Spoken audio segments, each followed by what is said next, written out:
What's up, guys? Welcome back again. It is your boy. And today I'm just kind of here to talk about things I want to see in the next Zelda game.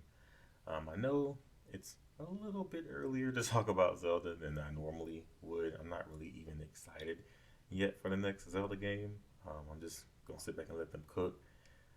I'm pretty sure by early next year, 2026, I'll be like, okay, I'm tired of waiting. Like, what's happening now? Like, Tears of the Kingdom has been out for 3 years. Let's get it moving. But in the meantime, I just like to let Nintendo chill for at least a good 2 years after every Zelda game. Because I mean, it's like you're still satiated. Tears of the Kingdom is a huge game. Like, if I wanted to, I could still be playing that. Um, I've actually been thinking about replaying Breath of the Wild, but haven't gotten around to that yet. Um, so, yeah, but anyway, in this video, to make it a little bit more unique than just me talking about things I want to see in the next Zelda game, I'm specifically going to talk about things I want to see in a next Zelda game that were in um, Eldin Ring or just the Souls games in general. I myself have never actually personally played a Souls game, but I have been watching so many videos about it, a lot of walkthroughs. I just like watching nice looking games, to be honest. Games that I know I don't, but I can't really play right now because, like I said, I am a Nintendo head um, to the core, so I really only buy Nintendo consoles. That's why I'm really excited for Nintendo to have more power because people are already speculating that we could get an Elden Ring on the Switch too, which would be cool. That would be my first time really playing a Souls game, which I guess I can play a Souls game now. They have some on the Switch. I think they have like Dark Souls Remastered or something like that. But I would like to play it in 60 FPS. um, and things like that, just with better graphics and stuff. So I'll try that eventually because it looks fun. It looks like it's hard as hell, and that's what's been preventing me from playing it because I'm the type of gamer I don't mind playing things that are kind of tough, but sometimes I just like to play video games and listen to a podcast in the background. I like to listen to these cool creepy pasta stories in the background. I like to talk to some of my friends in the background. And if I'm playing a game that is very intensive all the time, I can't really do that because I have to focus. um, so sometimes I just want something to just relax. But with that being said, I do love a challenge every now and then as long as it's not just insane. Like, I'm not really trying to play a stage 1,000 times or anything like that. But I do like to, dibble and dabble. That's why, I mean, I enjoyed Tears of the Kingdom and Breath of the Wild. Breath of the Wild was the first Zelda game in which I died just nonstop, and I was like, "What is happening right now?" It's like the weakest bokoblins on the on the Great Plateau would just destroy you in one hit, and I was like, "Wait a minute, what?" Or I remember I kept falling off of one of the towers in the Great Plateau because I couldn't get the hang of like going to the edge and then Link would grab onto the wall so you can climb down. I couldn't get the hang of that, so I kept falling and dying, um, which was really annoying. And I was just like, damn, this game just keeps killing me every other second. Like I can't survive in this game. But I eventually learned it. I learned the art of going around enemies because typically in a Zelda game, you get your sword and you just start slashing away at stuff. It's very rare that you like run away from an enemy in Twilight Princess or Ocarina of Time. For the most part, once you have your sword and your shield, you can pretty much fight any enemy. There really isn't any enemy that's just like, oh my gosh, I have to leave and come back to fight this. Like, no, because the games are really linear, so it's only going to lead you to enemies that you can take on at that time. It's not like you're going to be Child Link in Ocarina of Time having to fight, you know, in-game Ganondorf or, you know, Bongo Bongo from the Shadow Temple or something like that. Um, so yeah, this was my first time really experiencing that. And I know people were saying that, Alnuma and them were inspired from games like Skyrim and things like that. And now I really see why. As I've been watching these Souls games, I'm like, wow, I really want some more of that in Zelda. Like every time me and my homie talk about, Breath of the Wild or Tears of the Kingdom, one of the things that I love so much as I'm watching these Souls games is how there are surprises, like genuine surprises everywhere you go. Especially in like Elden Ring, that's the one I've seen the most of. It's like when you kill an enemy, you'll get like a really cool new ability that you can use, or you're always finding these cool new swords that have all these different abilities, all these different cool outfits. Um, there was that elevator that took you all the way down to that underground level, which had a lot of stuff going on, unlike the depths and the Tears of the Kingdom, which didn't have much down there. Um, it was just so much. It's actually overwhelming when I look at that game, and I can clearly see why it is a 10 out of 10 masterpiece. It is just phenomenal how there are surprises everywhere you go. I've never really experienced anything like that in the game before. In Tears of the Kingdom or Breath of the Wild, you know exactly what you're gonna get if you go to a shrine. There aren't really any surprises. If you do find a weapon there, it's gonna be a weapon that you've probably seen a million times.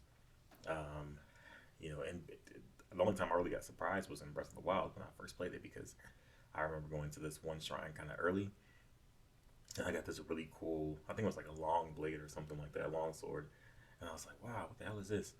And I was going slashing away at enemies, at least until it broke, and I was like, damn, now I'm back to my cheap, wooden shields and my bootleg sword that I got in the beginning of the game. But yeah, for the most part, you know what you're gonna get. There aren't really any side quests in which you get something super cool. You might get like some armor sets or whatever, but there are no like new abilities that you can really get. In Tears of the Kingdom, like yeah, you can go and do some things underground. You can get the auto build ability and things like that, but there was never anything crazy like I go to the depths and I fight this monster, and now all of a sudden I have the ability to, shoot fire out of my hands or something. Or like you remember in Ocarina of Time how you got those cool uh, crystal things, like it was like um, Faurora's Wind, like Nehru's Wisdom, something like that. I forgot what they were all called. Den's Fire. Um, and those were completely optional, but they were amazing. Like getting Den's Fire it was some next level shit, right? Like all of a sudden you could just summon these really cool flames, where you had the impenetrable shield. Like it was just such cool stuff hidden around. You could get the Bigoron sword. Just little stuff like that was really awesome to find. Even in um, what's my favorite game? Majora's Mask. How you can get all these masks that have these different abilities and stuff, and they're all optional. You don't have to get every mask in that game. You really only need the the Deku Goron and the Zora mask, and then the Giant's mask to beat the last boss before Majora. But outside that, you don't necessarily need most of the other masks. There may be a few here and there, but for the most part, you can kind of just do what you want to do and just get other masks as you go. But yeah, that was one of my biggest problems with Breath of the Wild and Tears of the Kingdom is I felt like there was no surprise. Every time I walked to an NPC and they gave me a side quest, it basically just led to a shrine, and it's like, okay, well, here we go. I like the shrines; they're fun, but when I get to the end of them, I know what I'm going to get. You're going to get an orb, and you're going to take those 4 orbs, and you're either going to get more hearts or you're going to get more stamina. But there wasn't anything substantial that was like super cool. Um, so yeah, that's one thing that I really just want. I want to have that surprise aspect that I see in like an Elden Ring. Um, when I watch videos of people playing Elden Ring, they're exploring for so long because you literally never know what you're gonna get. You never know what you're gonna find. To this day, I watched a guy play Elden Ring a couple years ago, and there were these giant behemoths that like walked around, and they had something on their backs that you could like get into. I forgot what it was, like a little a building or something, and you could walk into it if you like. I think you had to like hit their feet or something. And I don't recall the guy ever actually going inside of one. And that was just one random thing around. There were all these castles. There were these like random zombie looking dudes that would walk around really slow. And you could follow them around and they would lead you to something. You would come across all these random mini dungeons with these bosses. And there were just so many mini bosses. It was insane. And then that's not even on top of the actual like story, like the big story bosses that you fight. And I just, that sense of adventure is what I really want them to have. You had a lot of that in Breath of the Wild. That's why Breath of the Wild was 10 out of 10, perfection, because it was revolutionary. Because before that, you really never had an open world game quite like that. Although there were no giant things walking around in Breath of the Wild outside of the divine beast or whatever. Um, it was still the exploration just in general, because we didn't know at that time. Every time you found a side quest or whatever, it was going to lead to like a shrine, or you would get a weapon that you probably have seen 100 times before. It was just like I explored every nook and cranny of Breath of the Wild. I made sure to wear that map out. I don't think there was a single place I did not look. Well, I guess clearly there were a few places because I didn't get all the Korok seeds, but I didn't want those stupid things anyway. Well, not all of them. But yeah, I explored the hell out of that game. I went everywhere I could possibly go because it was new at the time. You could climb anywhere, you could glide anywhere. Only time you really had restrictions was when you were in this shrines or some divine beast where you couldn't climb walls. But for the most part, you can do anything. But Tears of the Kingdom, as great of a game as it is, you didn't have that. Um, so now looking back on it, I don't think it was the best idea for them to go back to the world of Breath of the Wild. Um, it did make it feel kind of like a giant DLC, just because it was the same world. Like, yeah, you could do different things. Like, you could fix up Laurelin Village and save them from the quote unquote pirates. Um, there was a cool side quest going on in Hateno Village with that woman who was like a fashion designer or something. And then obviously the main four areas with the desert and the volcano and things like that. But outside of that, there wasn't really too much new. It was more about the aspect of building things. Um, with the his new abilities, I can't think of the name off the top of my head right now, but that was the new thing. But we missed out on mysteries. And that's one thing that I noticed when watching Elden Ring. I'm like, so many mysteries, and it's just mind-boggling to watch somebody play that game, and you just never know where it's gonna head. I probably will never see anybody play that game and do every single mission because that would probably take hundreds and hundreds of hours to do. So I just moved on, and I'm watching somebody play the Shadow of the Erd Tree, which is still cool. It's amazing how they made the DLC. Even if you upgrade your character so high, they still manage to make enemies that can like kill people really easily. I'm like, damn, this is crazy. But speaking of enemies, that is another thing that I don't want. It is something that I need in the next Zelda game because we're gonna get so much more power in this console, and that's why like people are like, oh, we don't care about blah blah blah blah. We just want to know this. We want to know this. I care so much about how strong this console is. Obviously, I'm not expecting it to be a PS5. I'm not expecting it to be strong as far as like I want 4K, 120 frames per second, whatever type shit. I'm excited about the strength of it because I know that can lead to things akin to Elden Ring. I want Nintendo to go insane with the enemy variety. When I see people play these Souls games and there are just hundreds, it seems like hundreds of different enemies, you never know what the fuck you're gonna walk up on. It could be something small, it could be something, medium sized, it could be something absolutely enormous. You just see something walking around in a field of flowers, and next thing you know, you hear the boss music, and it's like, what in the world just happened? It's just phenomenal. In the Breath of the Wild or Tears of the Kingdom, well, Tears of the Kingdom did give you more enemies, but I feel like we didn't get um, enough new variety. I would have liked even more. There were some I actually did forget about though, so I guess that goes to show something. Because I remember one day I was just thinking about Tears of the Kingdom, and I was like, wait, didn't that game have like walking killer trees? And I'm like, yeah, the trees did try to kill me. So, you know, it was a decent amount. If there are so many enemies that you kind of forget certain ones, I mean, that goes to show something. But there still could have been so much more. It was really cool to get the boss bokoblins. Those were some of my favorite guys to beat because I used to love to use the it's that flower thing, I think, that turns the enemies against each other. So I will always throw it at the boss goblin, and he'd go and kill all his subordinates, or they were like, he would hit one of them, and then they all turn on him like, "Hey, yo, what's going on?"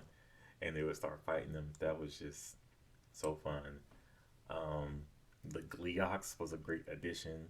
It took me forever. Now, this was probably the most Elden Ring thing for me was killing the King Gleok with that has all the elements because you can't even really put on a very specific outfit and just protect yourself. Like if I'm trying to protect myself from the fire, it'll hit me with ice, and now I'm getting attacked by that, or it can hit me with the lightning. So I died on that thing so many times. No, but yeah, that was a great addition. I kind of wish that they kept the Guardians though, because I really liked fighting the Guardians. I like doing the counter when they shoot you with the laser. I just wanted more big bads like that. Like I just want to just walk up on like just these just insane enemies and just have to fight them. And they did add those things in the depths. I forgot what they were called. Those big one-eyed behemoths. I wish there was just more. Just even more. Like it's never enough for me, I guess. Well, at least after seeing Souls games, I'm like, oh, there could have been so much more. But I have to understand that potentially maybe they couldn't put more. I mean, they pushed the Switch to its limits just with Tears of the Kingdom. The fact that you can jump from the Sky Islands and go all the way down to the depths with almost with no loading really is incredible. I don't know how they did that with the Switch. If the Switch was already working on old technology before it even came out, and it's still going on to now in 2025, they work some magic even to be able to do that. So with something far more powerful than the Switch, hopefully, yeah, I'm rightfully expecting big things. I want to see more enemies. I want to see harder enemies. I love when I watch an Elden Ring situation, and yes, there are the enemies I see people go up on and they can just slice them up pretty easily because they're just that weak. But there are ones that are like you go up to them, and even when you're pretty strong, they can if they hit you hard enough, like you're still gonna take damage. It's almost like if I compare this to something in Zelda, it is kind of like I would say the closest thing would be either a Gleok or a Lionel, because you can get the strongest armor set in Breath of the Wild slash Tears of the Kingdom. But if you walk up on the strongest Lionel and they hit you, oh, you still taking some damage. Um, so yeah, I want more of that. I want more Lionel Gleok creatures. I want to just walk up on something and just get destroyed. Like I know I told you guys I usually like something chill, but every now and then, I gotta lock in. I gotta lock in and I gotta get the job done. So yeah, I really, really want more enemy variety. Just however many enemies they had in Tears of Kingdom, take that and triple it. That's what I want. Um, One thing I was a little bit hesitant to want more of is a bigger world because we got such a huge world in Tears of the Kingdom. But after seeing Elden Ring, I want a bigger world. As long as it's packed. If they can pack it like they do in the Souls games, I will gladly take it. But don't give me a bigger world and not give me bigger world stuff. Like I want the towns to be, more expansive. Um, I do understand that Breath of the Wild and Tears of the Kingdom were in like a more post-apocalyptic type world, but I want bigger settlements. When I see gameplay of the Souls games, and they go into like a ginormous castle, and they're in there for forever, and it has all these rooms. You know, some of those places, some of those locations that they go to are like just one of those locations alone would be a huge chunk of just an area of Breath of the Wild. The only thing after watching a lot of the Elden Ring gameplay, the only thing I could think of that was comparable to some of the stuff that I saw was Hyrule Castle. When you go to that, at the end of the game or whenever you decide you want to go to it, that's the only thing I could think of that's comparable because Hyrule Castle is pretty huge. I'm not gonna lie. Um, but there just aren't enough of those areas. Like um, the Gerudo town is very, very small. Um, what else? Zora's domain is pretty small. The volcano is huge because it's a volcano, but Goron City isn't all that big. and neither is the Rito Village. They're all pretty small places. So yeah, I want something more expansive. I want to go somewhere I just feel like I'm just in this big, huge city. You know, kind of how you felt when you walked into Hyrule or Castletown in Twilight Princess.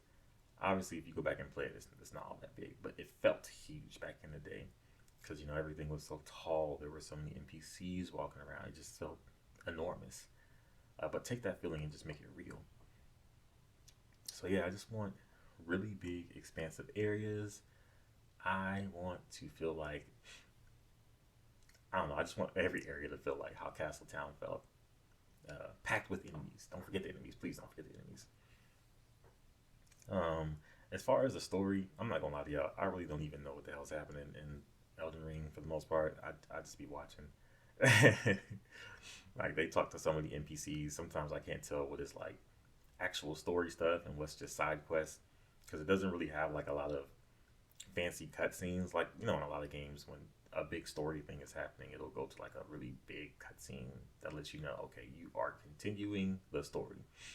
But for the most part, things just be happening. I see the you know the people I watch play just go up to a character and talk to them, and they're just like, "Yes, my daughter, she perished in the village.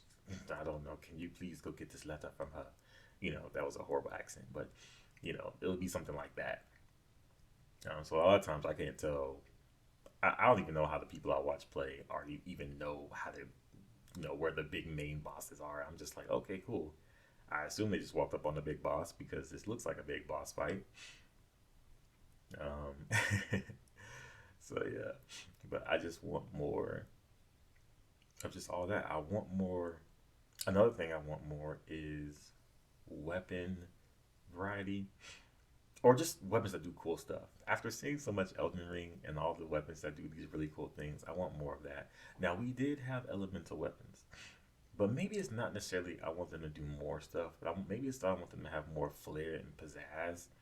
Like maybe if you swing a flame sword, maybe like flames can project from it. You kind of have that a little bit with the rods that you could get from the whiz robes, but I don't know. I just think it would be cool to like swing my sword and just like a big blast of ice comes out. It can do like a lot of damage. And again, I do know that there was something similar with the whiz robe wands. Like if you swung one of the wands, it could freeze several enemies or something. But you know, something with even more pizzazz, something more big and bombastic, kind of like Din's Fire and Ocarina of Time. If they got to bring back the magic meter, do that. I would love for them to bring back the magic meter. I feel like you ain't gonna make it as crazy as you know Elden Ring or anything, but I do feel like it does add a layer of difficulty because now you have to look at that a lot. Like you can't just go spamming all your magic stuff because you have to sit and think, okay, I'm running out of magic now. Do I have any more magic potions? Yes or no? But we haven't really had that situation since Wind Waker. I think was the last time we had a magic meter. But I would love to have that back. Give me magic that I have to really think about. Kind of like the stamina meter. Like you can't just run endlessly in Breath of the Wild Tears of the Kingdom. There are many times where I would get killed by like a lion or especially a guardian because I'm running full speed and I'm doing pretty good until my stamina runs out and then the guardian hits me with a laser and I'm dead because I can't run anymore. Um, so yeah, just more layers to add more difficulty. Because I know Nintendo likes to make games that can be played by almost anyone, but you know, just give us a little something, something, a little something, something. You know, Nintendo has enough games I feel that can be played by anybody. You can play the 3D Mario's. Those aren't usually too hard until you get to like the bonus stages or whatever that Nintendo usually would make dummy difficult. But for the most part, anybody can play those games. Or they have Animal Crossing. Let the kids play that. You know, let them play that. You know, Pikmin's not too hard for the most part. You know, they have those games. Let us have ours. Let us have our Metroid Primes that are really hard, or our Zeldas that are really hard. You know, that's one thing I hope for. And speaking of the difficulty, I know I talked about difficulty in the enemies, but I also want the game to be able to keep its difficulty because I mentioned earlier in Breath of the Wild, it started off really hard, I was getting killed by damn near everything in a few hits. I couldn't run for too long because I didn't have a lot of stamina. I didn't have a lot of hearts. I didn't have good weapons. I didn't have good shields. So I was always fighting for my life. Either you fight or you see a group of enemies and you just go around them because you know you cannot handle them at the moment.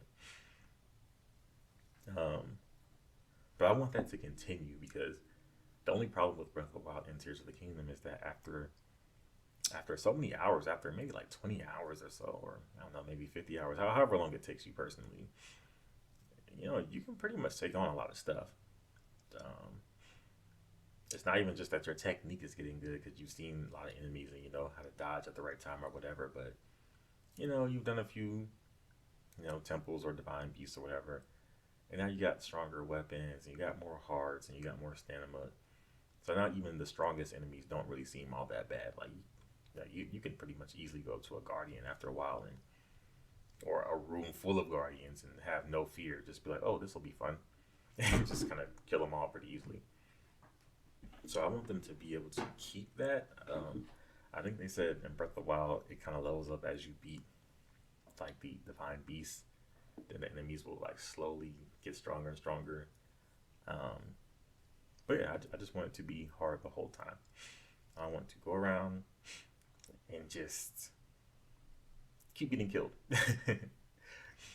Another thing, I'm just I watched so much Elden Ring that it's just everything's just flying off my head. Like my brain is just throwing out stuff. But another thing I want them to do is if they're going to do open world, make certain areas ridiculously hard. That is one thing I want so bad. Like I want to go into an area and get absolutely obliterated. I want to go into an area and I want to think I am the shit. I want to think I am the hottest person in Hyrule. Nobody can touch me. And then I go into this one area and I'm just like one hit killed. That is what I want. That's one thing I love when I see Elden Ring footage. Every time I watch people play, it's like, oh, they think they are just hot stuff. And they see like a giant lobster or something, a giant lobster of all things, and they just get immediately killed. Or this um, giant dragon will come out of nowhere and they're just killed. Stuff like that. Um, yeah, I want areas to just be hard because I feel like everything was a little too balanced. Like you can go to any area as soon as you leave the Great Plateau, and they're all pretty much the same difficulty. No area is really more difficult than the other. There may be some enemies you have a harder time with, like maybe the Los Alphos give you a hard time because they're fast, or I don't know, the electric enemies give you a hard time. It could just be little things like that, but no area is like, oh, I went to Zora's Domain, but I probably should have went to um, Rito Village because that would have been easier. Like, no, you can go anywhere. That is how they made it by design. And they can still do that. But just make certain areas. I just want certain areas to just kick my ass, man. That is what I want so bad. I just love that feeling of, wow, I need to level up. I need to get better. I need to do more. Or I could take it the other route and be like, I'm gonna just keep trying this until I win. Yeah, like how some people did with Breath of the Wild, where they went straight to the castle to fight Ganon, even though they didn't have much on them but the basic clothes that you first get, and some wimpy sword, or I don't know, a few wimpy swords. So yeah, that is what I want. And kind of going back to that dragon that I mentioned earlier, I know I kind of talked about enemy variety, but I just think it's so cool in Elden Ring how you could go walk up to a field that seems just like nothing's there, or and it's not like an obvious nothing's there. Like you know when you play a video game and you go to an area and you're like, I feel like something big is about to happen. Like this area looks too big and peaceful. There's nothing around. I'm pretty sure there's going to be a boss fight. But no, in Elden Ring, sometimes you could just go into an area that doesn't look too much different from any other area, and then boom, a giant dragon flies in, and it's like, where did this guy come from? What is happening right now? And that I think is just fantastic. So I want that. I want that as well. You know, Nintendo, just give me everything. Just give me everything I've said plus more. Listen to the other fans, see what they want, and just compile it all together, please. But yeah, my biggest worry is that I hope that the reason that Tears of the Kingdom and Breath of the Wild were the way they were without some of these things that I just mentioned was only because of what the console can handle and not the creativity. Because Nintendo is a very creative bunch.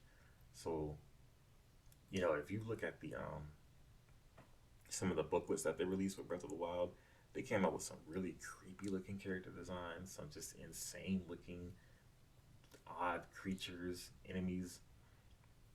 So I know they're a creative bunch, but I'm just hoping that what held them back was just the technology at the time, and that it's not like, oh, Nintendo, the Zelda team just isn't capable of doing what you want them to do, because I don't think that is the case. So I'm hoping that they can deliver on a lot of these things that I mentioned. Um, yeah, for the most part, um, I think that is most of the things I want to see Nintendo implement from the Souls games, Elden Ring in particular. I think I went over everything. If not, I'll come back and say more stuff, re-record some things. I don't know, but for now, those are the main things that I want to see the next Zelda game have that Elden Ring already has. And with that being said, you guys have a great day. Thank you for listening. I hope you agree on some things. If you don't agree on some things, that is fine. We all don't have to have the same opinion. But yeah, you guys enjoy the rest of your day, and thanks for listening.